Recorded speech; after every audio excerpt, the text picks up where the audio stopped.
시편 57편 7절에서 11절까지 마지막 절까지 다 같이 시작. 오 하나님이여, 내 마음이 정해졌고 내 마음이 정해졌으니 내가 노래하며 찬양하리이다. 내 영광아 깨어나라, 솔터리야 하프야 깰지어다. 내가 친히 새벽을 깨우리로다. 오 주여, 내가 백성 가운데 주를 찬양하며 내가 민족들 가운데서 주께 노래하리이다. 주의 자비는 커서 하늘들까지 이르러 주의 진리는 구름들에게까지 이르나이다.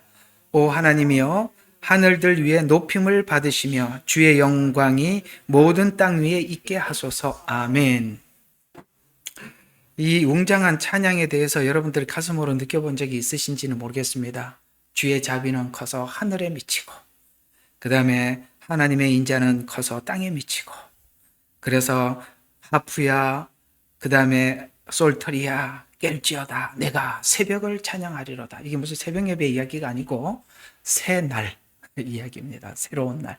그래서 하나님이 주신 새로운 새벽을 맞이하리로다. 내가 세상을 다시 보는 눈을 갖게 되었다. 이런 이야기가 되는 거거든요. 우리 다 소망하는 자리죠. 우리가 예수 그리스도 안에서 주님이 주시는 그 은혜의 풍성함이 우리 생애에 정말 풍성하게 차고도 넘치게 되어서 세상을 보는 눈이 달라지고, 그 다음 모든 우리가 바라보는 자연 만물 속에서 하나님의 영광이 하늘 위에 땅 끝까지 우리가 어디를 보아도 하나님의 은혜가 자욱하고 가득한 이런 세상을 우리가 바라보고 살 수만 있다면 저와 여러분에게 얼마나 행복하겠습니까? 오늘 이 이야기가 여러분들에게 정말 와 닿을 수 있도록 좀 제가 최선을 다해서 한번 말씀을 전해 보도록 하겠습니다. 꼭 여러분들이 함께 전하는 저의 메시지가 잘 상달되기를 기대합니다. 예배 시간에 다른 생각하지 말고 굉장히 좀 집중을 하셔서 들어 오늘 여러분들이 믿는 믿음의 자유함을 함께 누렸으면 좋겠습니다. 오늘 이 내용을 준비를 하면서 옛날에 신앙생활 했던 그런 신앙생활이 이제 많이 생각이 났었어요. 어떤 거냐면, 신앙생활을 하는 과정 속에서 우리가 이렇게 훈련을 받아야 될 때가 있지 않습니까? 전도사 때, 부목사 때, 물론 담임 목사가 됐다고 훈련이 끝난 것은 아니지만 하나님께서 끊임없이 우리를 훈련을 시키십니다. 그러나 담임 목사가 되면 하나님이 직접 훈련을 시키든지 아니면 성도들을 통해서 훈련을 시키기도 합니다만, 그러나 부목사가 되거나 혹은 전도사가 되면 담임 목사님께서는 답을 알고 계시니까 항상 답을 잘 제시해 주세요. 이렇게 해야 합니다. 저렇게 해야 됩니다. 그건 틀렸습니다. 그건 다 수용은 하겠는데, 문제는 참 듣고 싶은 거는 그 얘기가 아니지요. 어떤 이야기를 듣고 싶으냐면, 왜 그래야 합니까? 라는 설명을 해 주었더라면 참 좋았을 텐데, 그 설명은 없고 그저 이렇게 해야 됩니다. 저렇게 해야 됩니다. 라는 답을 제시하는 건 맞습니다. 그분들의 이야기가 틀린 답을 제시하고 우리에게 마이너스 되는 이야기를 하겠습니까만, 분명히 우리를 유익하게 하기 위해서 한 건 사실이지만, 우리가 더 알고 싶은 것은 당신이 그냥 단답형으로 이야기하는 것보다는 성경의 흐름 속에서 왜 당신의 말이 내가 받아들여야 하는지를 설명을 해 주었더라면 우리가 그거를 1000번, 10,000번 수용할 수 있었을 텐데 라는 생각은 저는 많이 해왔습니다. 왜냐하면 저도 정답은 많이 들었는데 그 정답이 왜 성경적이냐라는 말은 들어본 적이 잘 없기 때문에 그렇습니다. 그래서 저는 목회를 하면서 그 말이 정답이라는 것은 알고 있었지만 이 내용이 도대체 어디에 성경에 기록되어 있고 또 저와 같이 여러분들에게 답을 딱 제시해 주시는 그 답 아래 여러분들이 단순히 목사님 말이 답이 맞기는 맞지만 그걸 좀 원리를 설명해 주었으면, 제가 옛날에 그렇게 소원을 했었기 때문에 여러분에게도 그런 마음을 가지고 제 설교를 듣고 있다라는 생각을 많이 해왔기 때문에 저는 참 이런 게 잘 보여서 여러분들에게 설명해 줄 수 있어서 감사하고, 그래도 예배 시간마다 이런 설명을 해줄 수 있는 준비를 하고 여러분을 기다리는 게 참 행복합니다. 왜냐하면 사실 이런 이야기들을 원리를 들어본 게 아니고 답만 들어왔기 때문에 저는 이 원리에 대해서 굉장히 궁금했던 그런 사람 중에 한 사람이었기 때문에 어쩌면 그 갈급하고 사모함이 제게 다른 사람들이 보지 못했던 이런 성경을 열어주셨다라고 저는 그렇게 믿어져요. 왜냐하면 우리는 우리 마음속에 하나님을 향한 기대와 소원을 갖게 하시고, 그 다음에 거기에 따라서 하나님이 성경을 열어주시고 길을 보여주시는 것이 하나님의 방법이라는 걸 봤을 때 아마 제게도 그런 소원 때문에 이런 말씀들을 많이 보여주지 않았나라는 생각이 좀 듭니다. 물론 다른 분들이 이런 걸 모른다는 얘기는 아닌데 제게는 그런 것들이 참 많이 보여서 여러분들에게 설명해 줄 수 있어서 좋다 이 말입니다. 단답형은 아니고 저는 이렇게 설명을 좀 하는 편이니까 한번 오늘 이 이야기를 한번 들어보겠습니다. 이게 굉장히 우리가 행복한 신앙생활이거든요. 내 마음이 하나님 앞에 정해졌다. 그 다음에 뭐가 나옵니까? 노래가 정해다. 내 마음을 딱 정하고 나니까 이 뭘 정했느냐가 굉장히 중요하거든요. 그냥 내 마음이 하나님께 정해졌으니라는, 여러분들이 하나님께 마음을 정한 적이 많을 겁니다. 그렇죠? 하나님 앞에 마음을 고정을 했지만 고삐가 풀렸죠. 정했는데 세월이 지나면서 풀렸다가 또 홀딩됐다, 풀렸다가 좀 묶였다가 이 일을 반복해 왔을 겁니다. 근데 도대체 오늘 다윗은 뭘 정했느냐 이거죠. 이게 무슨 정해졌으니가 그냥 자기 의지로 정해진 게 아니라 뭔가 엄청난 일을 겪고 정했단 말이에요. 그리고 난 뒤에 완전한 자유를 선포하는 거거든요. 그래서 이제 하나님 앞에 외치지요. 찬양하리로다. 새벽을 깨우리로다. 뭡니까? 새벽이 나를 깨우는 게 아니라 내가 새벽을 깨운다는 것은 적극적으로 삶에 올인하겠다는 겁니다. 새벽을 깨우죠. 남들은, 대부분 사람들이, 삶이 고된 사람들은 새벽이 나를 깨워요. 아침이다, 일어나라, 출근해라. 또 하루가 시작됐구나, 짜증난다, 일어나야 되나, 이렇게 가지만 오늘 여기 다윗은 뭔가를 하나님 앞에 딱 정하고 난 뒤에 새벽에 깨운다는 것은 이제는 모든 삶에 내가 적극적으로 막 뛰어들게 돼. 뭐든지 맞이하겠다. 두렵지 않다. 상황에 오라. 모든 건 이제 나한테는, 나는 다 수용할 수 있다. 이런 이야기가 새벽을 깨우리로다, 이런 뜻이에요. 아시겠죠? 그리고 그 다음에 또 민족들 가운데, 내 백성 가운데 주를 찬양하고 내 민족들 가운데 주께 노래하리이다. 뭘 노래하느냐? 뭘 노래하죠? 주의 자비가 컸다는 걸 노래하겠다는 거죠. 근데 그 크기가 사람들은 안 보이겠지만 다윗에게는 보인대요. 뭐가 보여요? 하나님의 자비가 어디까지 미쳤어요? 하늘들까지 이르렀고 주의 진리는 구름들가에 이르렀나이다. 오 하나님이여, 하늘들 위에 높임을 받으소서. 주의 영광이 온 땅 위에 있게 하소서. 셀라. 아멘. 와, 이런 인생. 우리 사실 예수님 믿고 그런 감격 속에 살아왔던 시간이 있었습니다. 도대체 그게 어디를 갔느냐? 오늘 57편에서 찾아오기를 바라요. 자, 우리는 성경을 보면은 역대기에 들어가 보면, 물론 역대기에 이제 왕들의 이야기에서 두 왕을 먼저 소개하죠. 열왕기상에 사울이라는 한 왕을 등극시켜 설명을 하고 그의 생애를 낱낱이 기록합니다. 사무엘하를 기록을 하면서 이제 다윗의 생애를 기록하는 것입니다. 사울은 성경에서 처음 밝힌 것과 같이 성경과 딱 어떤 계보를 이어보면 가인의 계보와 같이 인본주의적 신앙의 모델로 등장을 합니다. 그러니까 에덴 동산에 있었던 아벨과 가인의 이야기를 좀 더 구체화시킨 것이 사무엘상하고, 사무엘상에 등장하고 있는 사울은 가인의 계열. 그는 누구와 같은 사람이냐? 인본주의 신앙의 모델이다 라고 이야기를 하고 있고요. 그래서 인본주의적 신앙의 특징은 모든 것이 잘 자기 중심, 이게 중요한 겁니다. 그러니까 자기 중심적으로 하나님을 바라보고 판단하고 자기 중심적, 신앙도 자기 중심적으로 추구한다. 이렇게 설정을 해놓고 그 인물의 대표인 한 인물인 왕인 사울을 자세히 그 생애를 통해서 설명을 해가고 있습니다.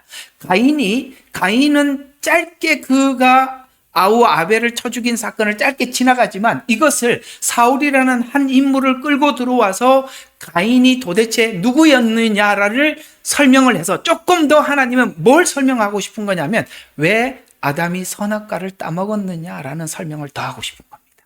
신기하죠? 성경은 창세기의 미스터리를 다 이렇게 풀어놓은 겁니다. 특히 에덴 동산의 미스터리 말이죠.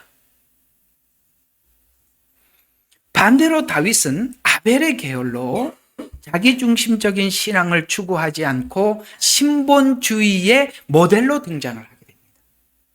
그러면 오늘 내가 하나님께 마음을 정했다라는 말은 지금 다윗이 고백을 했으니까 다윗은 지금 하나님 앞에 마음을 정한 것이 신본주의적, 오직 하나님의 주권을 내가 받아들이고 하나님의 주권 안에서 모든 상황을 받아들이겠습니다 하고 난 뒤에 자유가 오죠. 하나님이 주시는 모든 상황과 하나님이 주시는 방법, 하나님께서 정해놓은 시간을 내가 이제 기다리겠습니다, 받아들이겠습니다. 그리고 난 뒤에 완전히 자유가, 하나님의 자비는 온 땅에 미쳐서 이렇게 가는 겁니다. 그러면 이 신본주의라는 것이 뭐냐? 하나님께 맡기는 거거든요. 그러면 우리가 이제 제가 요 이야기를 하나 조금 더 보충 설명을 해서 들어가고 싶은데 창세기를 한번 가봅시다. 창세기에 가보면 아니 이게 뭐 가인과 아벨 이야기가 거기서 중요해 보이는, 도대체 왜 가인은 왜 그랬어? 라는 질문을 하는데 성경은 그걸 깊고 구체적으로 설명을 하지 않고 뭔가 알지 못할 이야기를 하면서 쓱 지나가 버려요. 그게 4장 2절입니다. 자, 한번 봅시다. 1절부터 봐요. 아담이 자기 아내 이브를 알았더니 그녀가 임신하여 가인을 낳고. 자, 이게 이제 로마서로 표현하면은 아담의 후손, 그러니까 원죄를 낳았다. 그러니까 죄를 지은 아담이 죄의 후손을 낳았다. 이렇게 이제 로마서대로 보면 되는 겁니다. 자, 내가 주로부터 남자를 얻었더라 하니라. 그녀가 또 가인의 아우 아벨을 낳았는데, 보세요. 이 말만 해요. 아벨은 양치는 자였으나 가인은 땅을 경작하는 자였더라. 그리고 이제 세월이 흘러서 둘 다 제사를 드렸는데 아벨의 예배는 받고 가인의 예배는 안 받았다. 뭔 설명이 없어요. 근데 여기 힌트가 하나밖에 없어요. 양치는 자, 농사하는 자. 이 도대체 뭐냐 이거죠. 여러분 아시다시피 가나안 땅은 농사하는 땅입니다. 거기 가나안 거민들은 농사를 짓는 사람들이었습니다. 아시다시피 이스라엘 백성들은 바로 앞에 가서 요셉이 이렇게 얘기했어요. 우리는 우리 족속이 원래 대대로부터 양을 치는 사람이니까 애굽에서 농사하는 이 사람들하고 어울리지 않으니까 우리는 다른 땅을 달라. 그래갖고 고센 땅을 얻게 됩니다. 뭔가 이상하죠? 이스라엘은 자손 대대로 뭘 했죠? 양을 치고 목축업을 하는 사람들이었다. 여기 그 사람이 누구? 아벨이다. 이렇게 소개를 하고 있고, 가인은 농사하는 자였더라라고 하면서 가나안 땅에 있는 거민들이 농사를 했죠. 자, 이게 도대체 무슨 차이냐 이거죠. 이상하게도 여기서 뭔가를 하나님이 갈라내고 있다는 겁니다. 가인은 지금 어느 쪽이냐? 인본주의 신앙이다. 이쪽은 뭐라? 신본주의 신앙이다. 이렇게 설명을 하고 있습니다. 이게 참 미스터리거든요. 사람들이 이게 찾아내기가 힘들어요. 도대체 이 두 직업의 차이가 도대체 뭐길래 이렇게 서로가 전혀 다른 길을 가느냐라고 물을 수 있어요. 근데 조금 더 이제 나중에 후반부에 가서 좀 설명을 하겠습니다. 다음에 설계하겠습니다만 우선 한번 보시면 하나님께서 아담과 하와가 에덴 동산에서 추방을 당하면서 땅이 저주를 받아 가시와 엉겅퀴를 내고 이랬습니다. 무슨 말이 있죠? 저주를 받아 이랬습니다. 근데 가인은 농사하는 자였더라. 뭔가 어떻게 되지요? 저주를 받은 땅에 농사를 지었다. 이렇게 되는 겁니다. 사실은 그 앞에 있는 내용과 연결을 시켜보면 그렇게 되는데 이거는 그렇다고 하더라도 왜 이게 목축업이 도대체 하나님 앞에 어떤 의미냐 이거죠.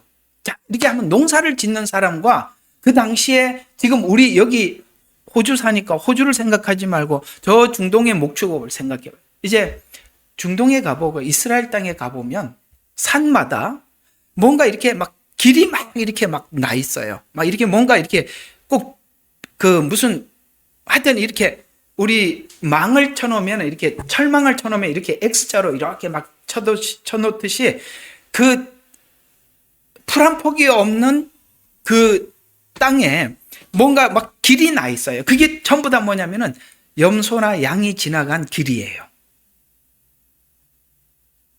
자, 이 목축업은 뭐냐면 하나님께서 초장을 형성해 놓으면 그 초장으로 양떼들을 데리고 가서 거기서 먹이고 또 하나님께서 초장을 형성해 놓으면 양떼들을 데리고 항상 이동을 하는 겁니다.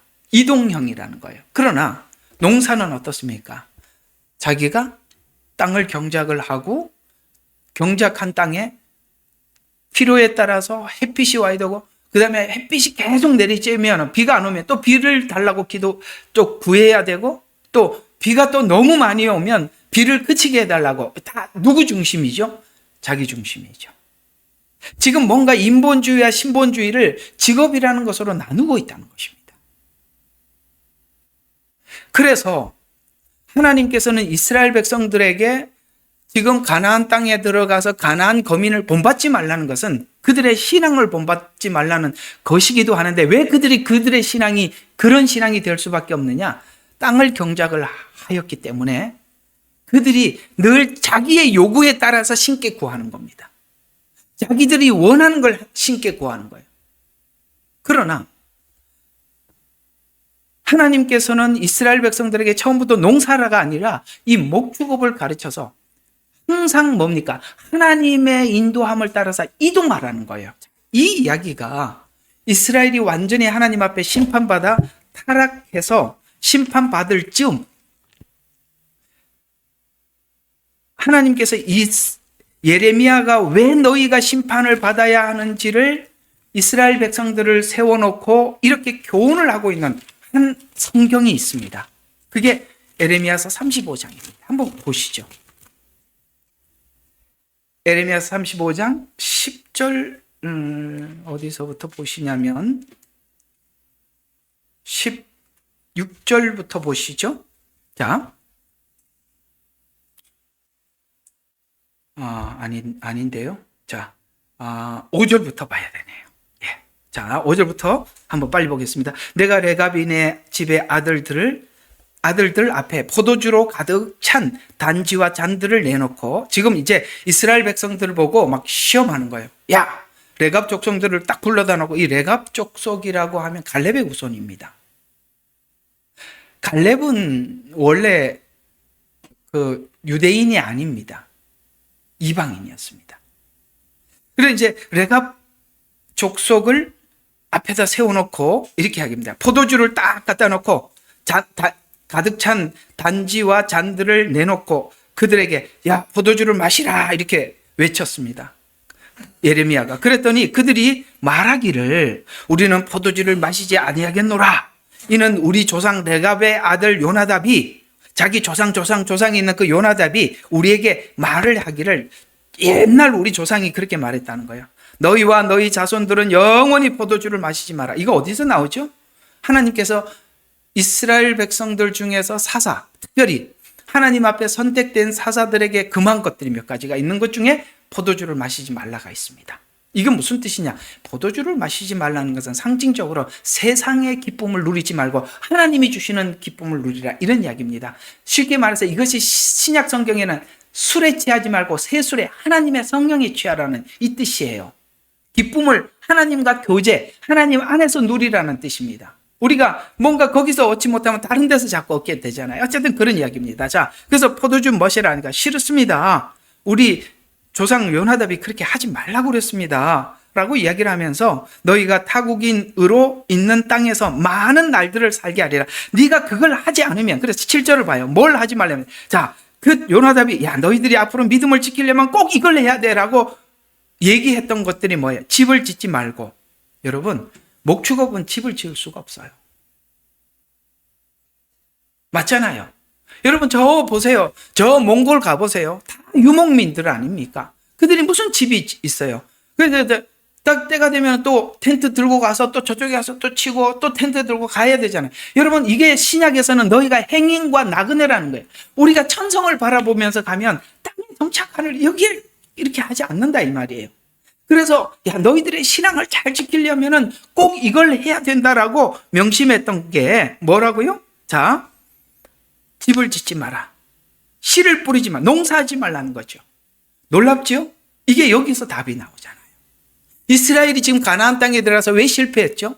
그 가나안 거민들이 했던 생활 방식을 도입을 한 바람에 가나안인들이 자기들이 자기 필요에 따라 자기 신께 구하듯이 하나님을 믿는 믿음이 마치 자기를 위한 하나님이 되어서 가나안 신처럼 됐다 이 말이에요. 여러분, 하나님은 여러분들을 위한 하나님이시냐 아니면 내가 하나님을 위한 신이냐는 다른 겁니다. 왜 이스라엘이 변질되었을까요? 가나안 땅의 사람들이 했던 그 생활 방식 그대로 하다 보니까. 이 무슨 말이냐면 우리가 하나님을 떠나고 하나님의 말씀을 떠나는 것은 우리가 그런 그 여건과 환경을 내가 열어놓고 내가 그런 환경과 여건을 받아들이니까 그 문제가 생긴 거지. 그게 어떻게 하나님 문제입니까? 우리가 자꾸 그걸 문을 열었잖아요. 문을 열어서 문제가 생긴 거 아닙니까? 그래서 그 문을 안 열려면 이것만큼 지켜야 된다라고 말한 겁니다. 그래서 아무것도 갖지 말고 너희 모든 날 동안 장막에 거해라. 왜요? 지나가라는 거예요. 정착하지 말라는 거예요. 장막에 거하라. 그리하면 너희가 타국인으로 있는 땅에서 많은 날들을 살게 하였으므로 우리가 우리 조상 레갑의 아들 요나답의 음성에 곧 우리가 우리에게 명한 모든 일에 복종하여 우리와 우리 아내들과 우리 아들들과 우리 딸들이, 그러니까 조상 대대로 했다는 것이죠. 모든 날 동안 포도주를 마시지 아니하였고 우리가 거할 집도 짓지 아니하였고, 그 말대로 했다는 거죠.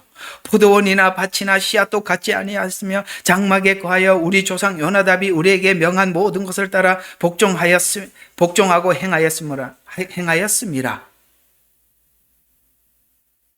16절 15절부터 봐야 되겠어요. 자, 내가 또 이 레갑 족속들과 다르게 너희는 어떠냐? 이 이스라엘 백성들을 이제 놓고 이제 예레미야가 책망하는 이야기죠. 내가 또 모든 선지자들을 너희에게 보내되 일찍 일어나 그들에게 보내어 말하기를 너희는 이제 각자가 악한 길에서 돌이켜 너희의 행실을 고치고 다른 신을 쫓아 그들을 섬기지 말고 내가 너희와 너희 조상들에게 준 땅에 거할지니라. 계속 하나님 선지자를 보내서 계속 이야기를 했는데 이스라엘 백성들은 그렇게 하지 말라 이렇게 하고 외쳤는데 뭐라고 어떻게 합니까?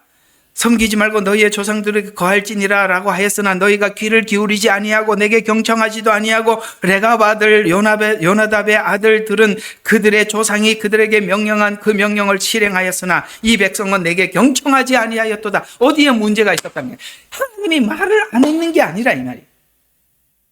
말을 했어요. 끊임없이 선지자들. 그러니까 레갑 족속은 하나님 선지자들을 계속 보낸 게 아니라 옛날 조상들이 야 이렇게 해야 신앙이 지켜진다라고 했던 말들을 그냥 한번 딱 붙잡고 지금까지 왔어요. 근데 이 사람들은 계속 들을 마음이 없는 이스라엘 백성들에게 선지자를 보내고 또 말을 하고 또 말을 하고 그래도 안 듣더라. 그래서 이 지경까지 온 거예요.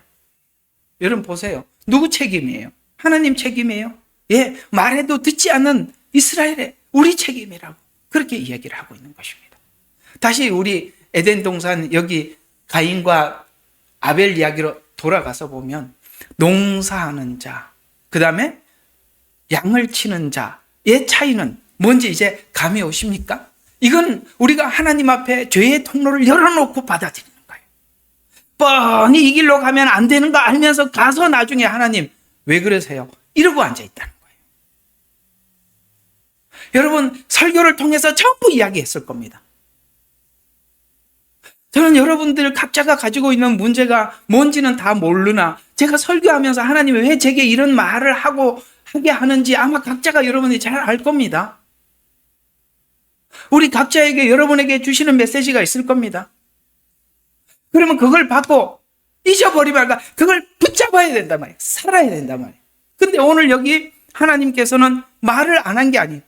계속 선지자들을 통해서 말해서 보냈지만 뭘 안 했냐? 옆에 있는 레갑 족속을 봐라. 옛날에 조상이 한 말을 지금까지 지켜서 자기들의 신앙이 유지되고 보수되고 지켜져 왔잖냐? 라고 말을 하고 있는 것입니다.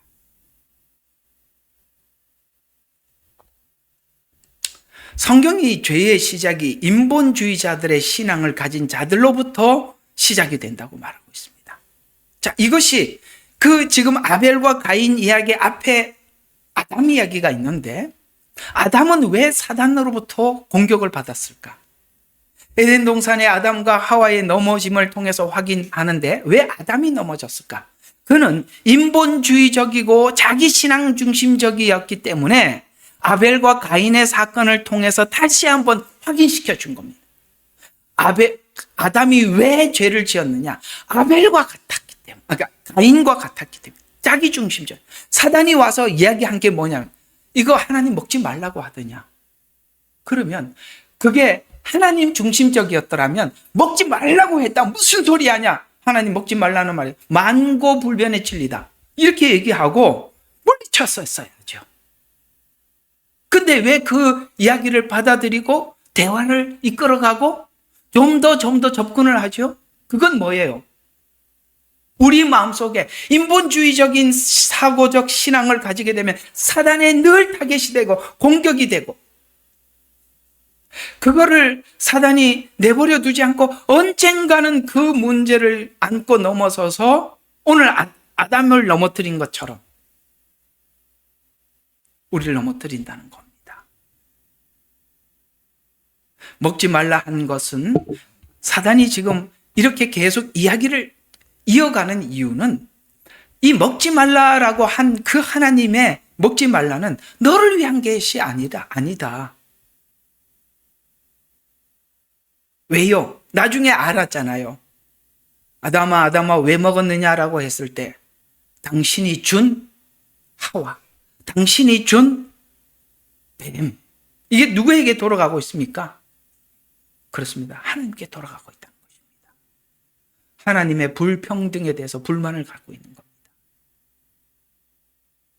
오늘 놀랍게도 하나님께 마음을 정한 다윗은 뭡니까? 내가 하나님께 마음을 정하고 나니까 온 땅에 하나님의 자비가 충만하다 그랬습니다. 자비가 충만하다는 것은 모든 건 나를 위해서 하나님께서 베푼 은혜라고 이렇게 고백하는 거 아니겠어요?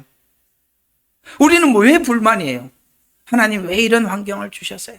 왜 이렇게 하세요? 방법은 왜 이런 식으로 처리하십니까? 이게 전부 다 하나님 앞에 불만이라면 그런 식으로 하나님 앞에 우리가 불만을 표시하고 있다면 이건 전부 다 자기 중심적인 신앙이기 때문에 그럴 것입니다. 그건 사단이 언젠간 노리고 언젠가는 우리에게 시험에 빠뜨리는 겁니다. 그래서 우리가 언제 자유함을 얻느냐? 하나님의 방법을 받아들이고 하나님의 시간을 인정하는 거예요. 모든 것은 하나님이 나에게 하나님의 자비가 충만하다는 것은 모든 하나님이 주시는 방법, 시간이 다 나를 위한 하나님의 긍휼이고 자비라는 거예요. 안 주는 것. 그래서 기도 응답도 세 가지 종류가 있어요. yes, no, 보류. 세 가지가 있다는 거예요. 대부분 우리는 yes는 거의 듣지 못하고 기다려라, 너 이런 것만 자꾸 기도한단 말이에요. 그래서 우리가 사단에게 약점이 잡힌 신자는 가인과 같은 자들인데 자기중심적이기 때문에 그렇습니다. 농사하고 그 다음에 양치는 이 문제에 대해서 여러분에게 자세히 설명이 되었다라고 생각을 합니다. 그러면 이 둘의 관계를 통해서 인본주의와 신본주의, 성경은 충분히 설명에 들어가고 있는데 하나님의 주권적 시간과 인간이 요구하는 시간 사이에 구원이 필요한 자에게는 구원의 필요성을 하나님이 인식시키고, 아시겠어요? 아직 하나님으로부터 멀어진 자들에게 하나님과 함께함이 얼마나 소중한지 그 가치를 아는 데까지 하나님이 시간을 이끌고, 그래서 하나님 그 방법이 뭡니까? 하나님의 방법으로 하신다는 거예요. 시간도 하나님이 보실 때 됐다 하는 시간까지 하나님이 설정을 해놓은 겁니다. 그래서 하나님의 주권은 어디에 들어가느냐? 구원이 필요한 자에게는 구원의 필요성을, 심판을 받아야 할 자에게 가나안 땅이 그것처럼 심판의 근거를 준비해서 집행하는 시간이 하나님의 주권적 시간이라고 말씀을 드렸습니다. 그 사이에 신자에게 필요한 것은 바로 이걸, 오늘 중요한 것은 하나님의 방식을 받아들이는 믿음입니다. 그래서 시편에는 항상 하는 말이 기다려라, 기다려라, 기다려라, 조급해하지 마라. 그 얘기를 끊임없이 하는 겁니다. 하나님은 신자들에게 훈련을 통해서 믿음의 주체가 하나님임을 알게 해서 믿음의 주체가 하나님을 알게 하는 것입니다. 다윗은 하나님께 왕으로 세울 것을 약속을 받았지만 그 시간까지 사울을 통한 훈련과 사울에게 회개의 시간, 이해가 가요? 다윗에게는 사울을 통한 훈련의 시간이고 사울에게는 무슨 시간이? 회개의 시간을 허락하셨고, 이 훈련을 다윗은 잘 받게 됩니다. 다윗의 생애가 믿음으로 반응할 수 있었던 것도 하나님의 일하심을 인정하고 하나님의 허락하신 시간을 받아들였기 때문입니다. 이 믿음은 매우 중요한 믿음으로 다윗은 이 훈련을 통해서 하나님과 호흡을 함께 할 수 있었던 것입니다. 바로 이 지점에서 하나님과 호흡을 맞출 때 하나님과 같이 스텝을, 하나님과 같은 발걸음을, 보조를 맞출 수 있다는 거예요. 그래서 오늘 이때까지 했는데 이제 7절 들어가니 이거 어떡합니까? 자, 7절 한번 봐요. 할 얘기는 많고 참. 자, 7절 봐요. 하나님이여, 내 마음이 정해졌고 내 마음이 정해졌으니 내가 주께 노래하며 찬양하리이다. 주권을 인정하는. 그러면 이 정해졌다는 이 말이 뭐냐 이거죠. 하나님께서 주시는 환경을 통해서 훈련을 통해 내린 신앙 결론이, 하나님 지금 이걸 하나님 앞에 훈련을 받은 거거든요. 다윗은 하나님의 주권이라는 방법, 하나님이 일하는 방법을 받아들이고 하나님의 시간을 받아들이고 자기에게 준 형편을 받아들인 겁니다. 내가 지금 있는 이 상황을 받아들이려면 하나님의 일하는 방법을 내가 믿어야 돼. 그리고 하나님의 시간도 기다려야 돼. 그게 믿음이라 이 말이에요. 그럴 때 자유가 얻는 거예요. 안 그러면은 우리가, 그렇지 않으면은 자기 때문에, 자기 신앙 때문에 자기가 시험에 드는 거예요. 그래서 하나님의 주권과 시간, 상황에 대해서 받아들이며 살기로 내 마음이 확정되고 확정되었으니 내가 노래하며 찬송하면서 이 시간을 보내겠습니다. 살겠습니다. 이렇게 멋있잖아요. 하나님 다 수용하겠습니다. 나 주님을 찬양. 세상이 다르게 보이더라는 거예요. 그러면은 뭘 확정을 내냐? 첫 번째, 하나님 앞에 방법을 받아들이라는 겁니다. 여러분, 여기 보면 그 방법을 받아들였다는 증거로 다윗의 생애 속에 뭐가 나타나냐면 사울을 2번 죽일 수 있는 기회의 시간을 자신이 선택할 수도 있어요. 시간을 자기가 선택할 수 있었어요. 그제 죽이면 왕으로 되니까. 여러분 있잖아요. 다윗이 그렇게 하나님 앞에 왕이 되도록 인정을 받고 난데 15년 동안 여러분 딜레이 되는 거 아세요? 여러분 이게 짧은 시간이라고 생각합니까? 하나님이 약속은 했어요. 기름 부음까지 받았어요. 왕자리에 올라가는데. 근데 이게 15년이 걸렸다니까. 그런 것처럼 하나님의 주권과 시간과 상황에 대해서 받아들이기로. 그래서 확정하고 나니까 찬송하며 살겠습니다. 하나님의 방식을 지금 칼로 해결하는 것이 아니라 기다림이라는 방식을 선택해서 그 안에서 뭐가 달라지냐면 자아가 꺾이고 하나님의 주권을 실제 삶으로 받아들이는 자로 다윗은 변합니다. 아멘. 멋있죠? 자아가 꺾이는 거예요. 여러분, 기다리면서 우리가 달라지는 건 뭐냐면 우리가 그냥 하나님 앞에 두 손 드는. 여러분, 기다리면서 얻어지는 게 우리 다 해봤죠? 기다리면서 뭐가 됩니까? 천부여 의지 없어서 손 들고 옵니다. 기다림에 지쳐서 나중에 불렀을 때 뭐랍니까? 지렁이 같은 야곱아, 왜요? 맞아요, 저 지렁이에요. 땅속에서 겨우 숨 쉬고 있어요. 그러면서 나타나지 않습니까? 하나님의 시간에 우리는 사실 딱 우리 표현으로 하면 질린 사람들입니다. 하나님이 거기까지 가는 거예요. 그래서 우리가 아무것도 아브라함을 하나님 그렇게 기다리게 하시잖아요. 75세 때 약속해요. 100세 때 25년을, 그것도 젊어서가 아니라 다 죽어가는 그때까지 하지 않습니까? 왜 하나님은 이런 방식으로 할까요?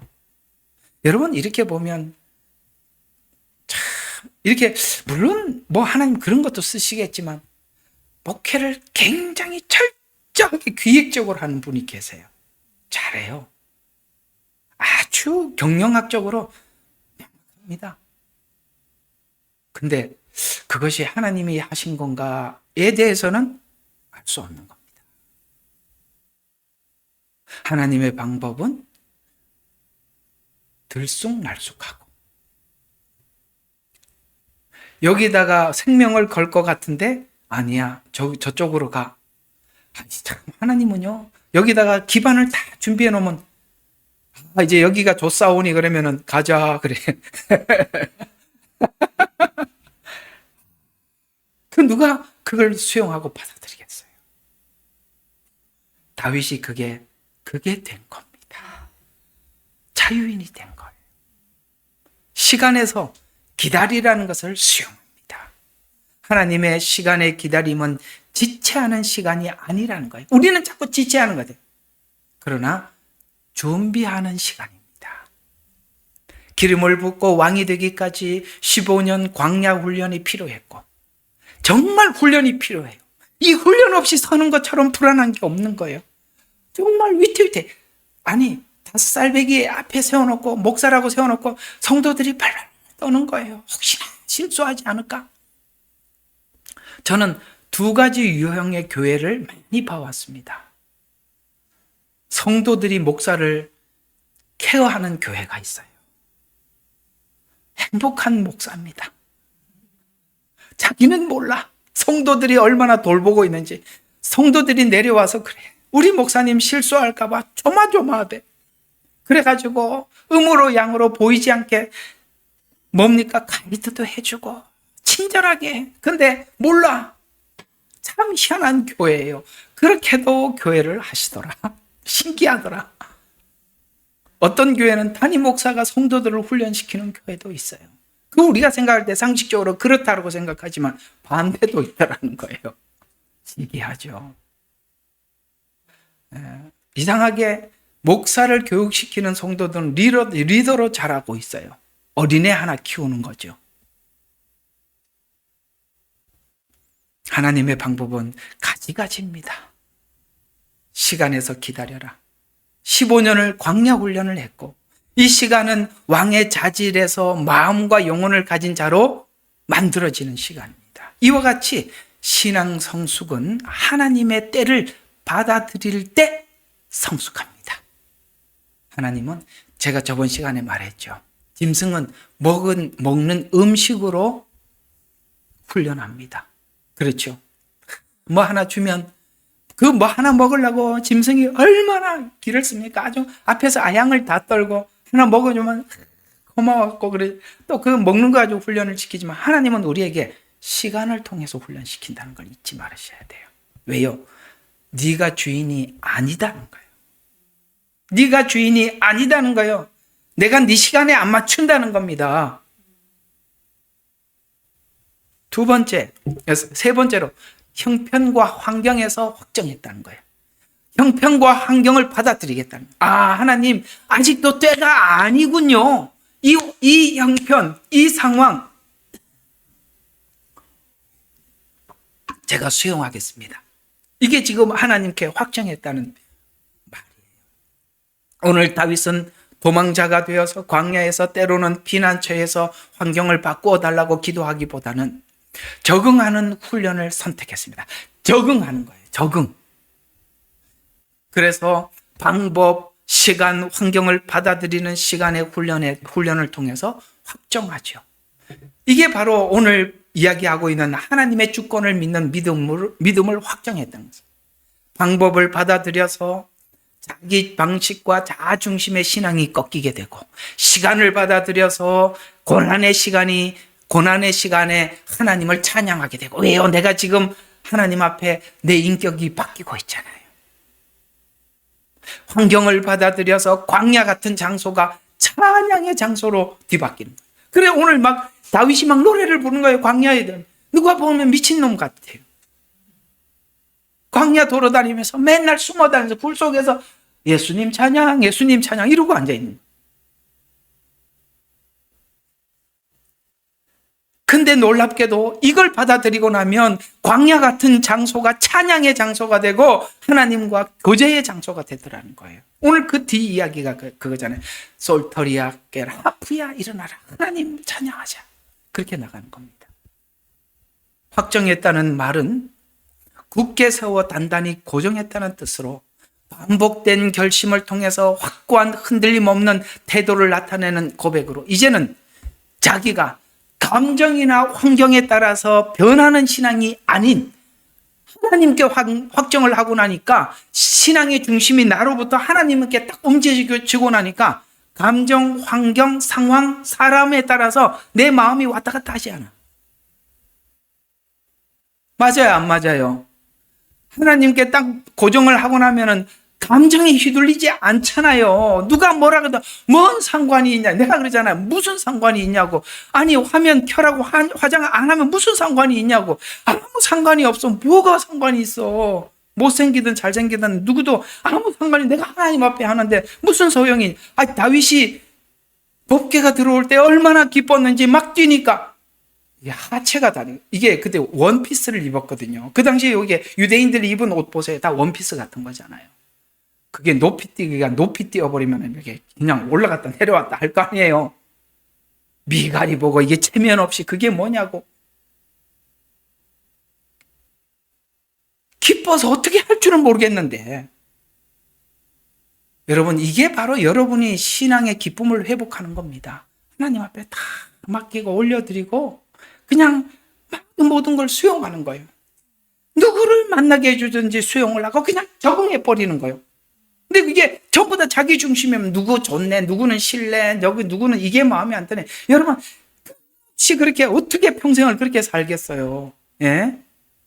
예수 믿는 혜택이 뭐가 있냐 이 말이에요. 세상 사람들하고 뭐가 다르냐 이 말이에요. 그래서 감정과 환경에 따라서 변하는 신앙이 아닌 말씀과 말씀에 따른 하나님의 신실함에 근거하겠다는 하나님의 말씀에 신실하게 하나님 기름 부어 왕으로 세웠더라면 언젠가는 하시겠다는 거예요. 그걸 의지해서 결단을 내리게 되었다라고 결론의 고백을 내립니다. 이 확정이 이 체험적인 과정을 통해서 굳게 확정이 되는데 체험과 확정과 말씀 관계 여기까지 8절 한 절로 오늘 그냥 자, 여기까지가 중요하니까 봅시다. 이게 무슨 뜻이냐면 우리가 어디 있어요? 자, 우리가 지금 이렇게 많은 체험을 하잖아요. 하나님께서 우리에게 여러 가지 상황을 통해서 우리에게 많은 체험을 주세요. 그래서 그 체험을 통해서 뭔가를 하나님은 자비롭다. 하나님이 하신 이 방법이 맞다. 그래서 나에게 유익이 됐다. 우리 교회에 이렇게 오시는 분들 보면은 우리가 처음에 왔을 때 그 모습을 다 기억하고 있거든요. 우리는 양육자니까 다 알고 있습니다. 세월이 지나면서 그들이 어떤 수많은 하나님과 체험을 통해서 이렇게 바뀐, 그게 무엇이 어떻게 바뀐지 우리는 알고 있어요. 이런 것처럼 이런 수많은 체험들이 뭘 만들어내고 있어요. 점점 이 체험이 뭘로 가게 되냐면 하나님의 말씀이 분명하다. 틀림이 없다. 여기에 모든 것을 걸 수 있다. 라고 가게 되는 겁니다. 다윗은 이런 수많은 체험을 통해서 하나님의 말씀으로 확정되는 관계가 되어서 이제는 하나님의 말씀에 모든 걸 걸게 되죠. 그래서 체험과 확정이 반복되는 과정의 축복이 이후에는 굳이 하나님께서 체험을 주지 않아도 말씀을 믿는 믿음으로 확정되어서 이제는 말씀 안에서 흔들림이 없는 거예요. 우리가 믿음이 약할 때는 체험을 하고 느껴야 맞구나 이렇게 되는데, 이런 수많은 반복되는 체험이 어디로 간다? 하나님의 말씀에 완전히 고정이 되게 만든다. 그래서 그렇게 결론을 내린다. 말씀을 믿는 믿음의 확정으로 확정해 나간다. 그래서 본시를 통해서 오늘 여기 57편을 통해서 확정되는 과정을 다시 한번 살펴 정리를 하면서 오늘 이야기를 마치면 이렇게 되는 겁니다. 신자의 생애에 일어나는 의심들은 확정을 위해서 가는 과정이라는 것을 잊어서는 안 됩니다. 하나님, 내가 뭔가에 대해서 기대감을 가지고 하나님에 대해서 알고 싶게 되고 뭔가를 이렇게 기대감을 되는 것은 하나님이 그 어떤 체험과 사건을 통해서 우리에게 확정시켜 나가서 이제는 하나님의 말씀을 흔들림 없이 믿는 믿음을 주기 위해서 그런 과정들이 우리에게 있더라는 거예요. 오늘 여기 그걸 지금 하나님 앞에 하나님, 제가 지금 사울을 통해서 이런 과정을 하고 있는데 내가 이 과정을 통해서 하나님과 멀어지는 것이 아니라 하나님에 대해서 더 확증이 되네요. 그래서 내가 내 마음을 확정하였으니 이렇게 가더라는 거예요.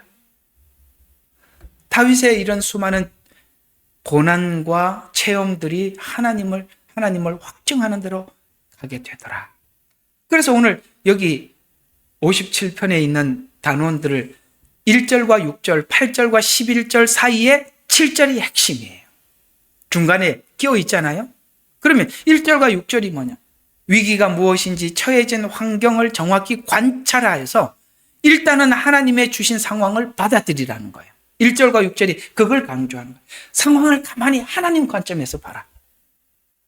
모든 상황을 하나님 관점에서 가만히 관찰을 해봐라. 거기에 너에게 무슨 유익을 주려고 하느냐. 우리는 다 대부분 그렇게 생각하잖아요. 이게 바로 신앙을 가지고 모든 상황을 보느냐 안 보느냐의 차이는 뭐냐면, 이런 모든 상황을 자기중심적인 신앙으로 바라보면 전부 다 불리하게 비교로 보게 되고 비판으로 보게 돼요. 그러면 아무런 도움이 안 돼요. 그게 아니라 이 모든 상황들을 통해서 하나님께서 나에게 뭔 말을 하려고 하는 관점을 바꾸라는 거예요. 시선을 자기 중심에 두지 말고 하나님 관점에다 두라, 이 말이에요. 이게 1절과 6절에서 우리에게 하는 메시지예요. 그 다음에 8절과 11절을 그래서 이 위기 이 상황들을 하나님 주신 상황으로 받아들여서 7절에 이 환경을 주신 분이 하나님임을 믿음으로 고백해서 확정을 하면 하나님을 체험하면 체험할수록 우리가 앞으로는 이걸 하나님 시선으로 봐서 그 안에 나에게 주시는 은혜를 내가 확정을 하고 나니까 그 다음부터 뭐가 열리더라? 하나님을 찬양하고 영광을 선포하며 살겠다라는 내 안에 자유. 이게 흔히 말하는 믿음 안의 자유예요. 진리가 너희를 자유케 하리니. 아시겠죠? 이 자유라는 거예요. 그래서 8절과 11절은 하나님을 선포하며 살겠다는 고백으로 이어지는데 그 지점이 7절 있잖아요. 네가 요것만 한다면, 하나님 앞에 확증하고 네 마음을 고정만 한다면 너에게는 하나님의 세계가 열리게 될 거야. 이런 이야기가 되는 겁니다. 우리 욥기 하면서 지금 배우고 있잖아요. 8장. 8장이 뭐죠? 인간의 이성과 전통과 상식으로 하나님을 가두는 믿음의 한계에서 이제 내일 할 9장은 뭐냐면 욥은 빌닷이 말한 하나님을 자기 세계 속에 가두는 것을 걷어차버리는 겁니다. 하나님이 우리 속에 들어오는 게 아니라 내가 하나님 속에 들어가야 한다고 거부하는 게 9장이에요. 내일 좀 더 여러분들에게 나누겠습니다만 바로 오늘 7절이 그 지점입니다. 거부하는 거죠. 하나님, 내 중심으로 하나님을 바라보지 않겠습니다. 하나님의 시야를 넓혀서 하나님의 광대함으로 세상을 보겠습니다. 이렇게 넘어가서 그때 새벽이 열리는 겁니다. 다 와라. 오늘 하루여 무슨 일이 생기든 상관없다. 와라. 다 받겠다. 이게 지금 그 이야기거든요.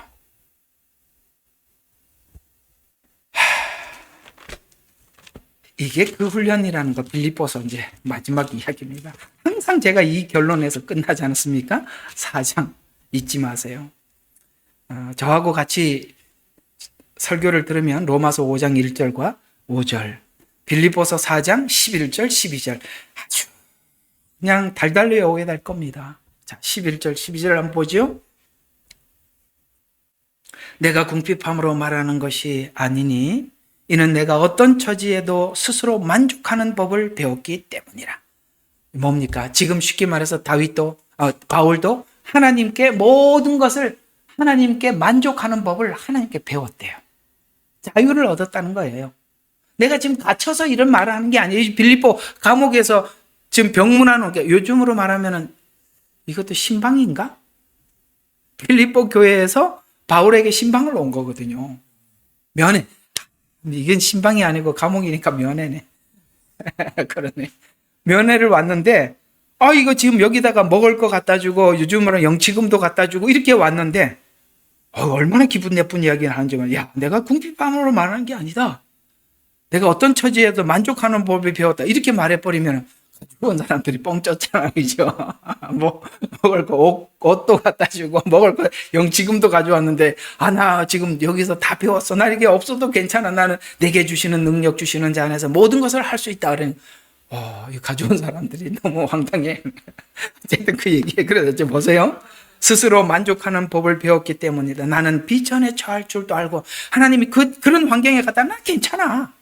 그 하나님이 뜻이 있어서 그렇게 했지. 난 그거 받아들인다는 거예요. 비천에 처할 줄도 알고 풍부에 처할 줄도 알고 좀 주면 사람들이 나는 좀 뭐 했네 있네 나 그거 상관없어. 그 다음에 또 뭡니까? 모든 처지에 있어서 나는 배부름과 배고픔과 풍부함과 궁핍함을 배웠대요. 그래서 그 뒤에 유명한 말이 내게 능력 주시는 자를 그리스도를 통하여 내가 모든 것을 할 수 있느니라. 요 지점, 그걸 지금 오늘 바울은 여기까지 왔고 다윗은 그걸 배우고 있는 거예요. 자유. 지금 여기 다윗이 이렇게 하나님을 찬양하리로다는 말과 오늘 바울이 요 말은 같은 이야기라 이 말이에요. 같은 이야기라. 얘기하다 보니까 옛날 생각이 하나 나서 이야기까지 하고 마치겠습니다. 우리 이제 아버지 때는 조금 나도 그 할아버지 때 목사님들의 간증을 들어보면 그저 밥 굽는 거는 일상이었다고 합니다. 근데 이제 또 그때만 해도 참 우리 사는 게 어려워서 이게 한 끼 먹기가 쉽지 않았잖아요. 그 성도들이 그래도 목사님 신방을 오면 집에 있는 거 없는 거 다 긁어서 준비를 해놓으면 애들이 옆에서 혹시 다 먹고 가나 쳐다보고 있어서 본인도 배가 고파서 먹기는 하는데 애들 눈치 때문에 다 먹지는 못하겠고 다 먹고 가면 애들이 운대요. 다 먹었다고. 교회 시험에 들어서 안 간대. 목사님 와서 다 먹고 갔다는 거지. 오랜만에 우리 집에 소고기를 구웠는데 1년에 한 번 보기 힘든 걸 목사님, 그래서 목사님이라는 분은 저렇게 대접을 하는구나. 근데 이제 목사님들 얘기를 들어보면 계속 굶다가 거기 가서 너무 잘해주는 걸 한번 먹고 집에 한번 설사 화장실 가기 바쁘다는 거야. 우리 옛날 목사님들의 간증들이 그래요. 그리고 와서는 집에 와서 쫄쫄 굶고 있고, 또 성도들한테 목사님 한번 모시면 목사님은 거기서 못 먹었던 허기를 채우고 집에 와서는 또 굶고, 그런 일들이 참 허다했다고 합니다. 그래서 그런 말이 있어요. 초창기에 우리 복음이 들어왔을 때 목사님들은 일제치하나 공산치하에서 교회를 했기 때문에 목숨을 내놓아야 했다라는 말이 있고, 다음 세대 목사님들이 목회를 하기 위해서는 굶어 죽을 각오를 해야 한다. 옛날에는 총칼에 죽지만 다음 세대 목사님들은 배고파서 굉장히 어려울 때잖아요. 그래서 배고파 굶어 죽을 각오를 해야 했다라는 말이 있고, 그 다음 세대는 이제 교회가 세워지고 부흥했습니다. 정말 사람들의 칭찬 속에 자기를 관리하지 않으면 망치는 시대가 되었고, 지금은 진리에 양보하지 않는 각오를 하지 않으면 거짓 목회를 하는 시대야. 다 시대마다 뚜렷한 결단을 해야 될 게 있어요. 오늘 여기 다윗이 확정한 것처럼 어떤 환경에서도 그리스도만 내게 능력 주시는 자, 주님만을 붙잡을 수 있는, 이렇게 되기 위해서는 그 시대마다 하나님이 각오하라는 요구가 있다는 것이죠. 우리는 그걸 놓쳐서는 안 됩니다. 처하는 법을 배우셔야 합니다. 그러기 위해서는 하나님의 방법, 하나님의 주시는 시간, 하나님이 일하시는 환경 받아들이고 기다리고 노래해야 합니다. 찬양해야 합니다. 기도하겠습니다. 하나님, 오늘도 귀한 말씀으로 은혜 주시니 감사합니다.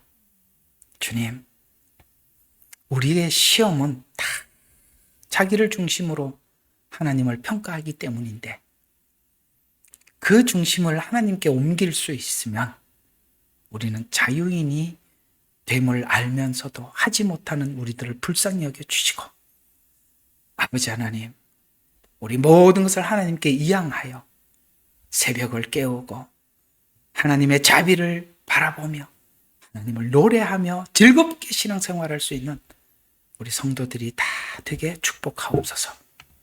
예수님 이름으로 기도드렸습니다. 아멘. 예레미야의 눈물은 시대에 맞는 말씀 선포와 변질되지 않은 순수 복음을 외치고 있습니다. 함께 연결되어 하나님께 예배드리며 이 마지막 때에 하나님께 쓰임받길 원하시는 분은 카카오 채널로 연락 주시면 연락드리도록 하겠습니다. 고정 댓글에 채널 경고와 착제에 대비한 예비 채널과 제2채널 링크를 올렸습니다. 이 채널 또한 구독 부탁드리겠습니다. 감사합니다. 우리는 역사상 가장 중요한 시점을 지나고 있습니다. 하나님께서는 하나님의 일을 하시기 전에 사람을 준비시키셨음을 우리가 알고 있습니다. 하나님 말씀은 마지막 때에 대추수, 대부흥의 때가 있다고 분명히 예언하고 있습니다. 아멘. 하나님의 말씀이 그대로 성취될 것을 믿습니다. 예레미야 눈물은 잠자는 교회와 영혼을 깨우기 위해 노력하고 있습니다. 이 가슴 뛰는 일에 함께 하길 원하시는 분은 카카오 채널로 연락 주시기 바랍니다. 당신은 위대한 하나님의 사람입니다.